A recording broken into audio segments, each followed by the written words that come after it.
তোরা তোরা কেমনে পড়িস? তোরা তো আমার মতো পড়তে পারিস না। আমি যে এখনো পড়ালেখা করি, আমি যে পড়ি, তোরা তো আমার মতো করিস না। পড়তে গেলে খাতার দিকে, বইয়ের দিকে মানে নজর দিয়ে তাকাইতে হবে যে আমি কি পড়তেছি। আর পড়ার সময় অন্য কোনো কিছুর দিকে মনোযোগ দেওয়া যাবে না। ফেসবুক ভুলে যেতে হবে, পৃথিবীতে কি হইতেছে ভুলে যেতে হবে, কোথায় কি হচ্ছে মাথায় আনা যাবে না, স্কুল কবে খুলবে এটা নিয়ে কোনো টেনশন করা যাবে না। শুধু তুই আর তোর বই, তাকায় থাকবি বইয়ের দিকে এবং ভাববি আরে এই অঙ্কটা কেন হইলো, কেন? তুই যে অঙ্কটা করতেছিস, মানে তুই যে লিখতেছিস, এই লিখতেছিস মানেটা কি? এটা কি লিখতেছিস, কেন লিখতেছিস? এটা কেন 3.2 ডিভাইডেড বাই 1.97 কেন হইল? তারপরে যে লিখলি তুই 1.2, তাহলে এটা আমি কেন লিখলাম? উপরের সাথে নিচের সম্পর্কটা কোথায়?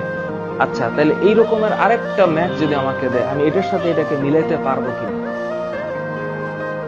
পড়ালেখা করলে অন্য কোনো কিছু মাথায় আসবে না। সিম্পল কথা, অন্য কি পৃথিবীর কোনো কিছুই মাথায় আসবে না, সব আউট অফ দা রেঞ্জ থাকবে।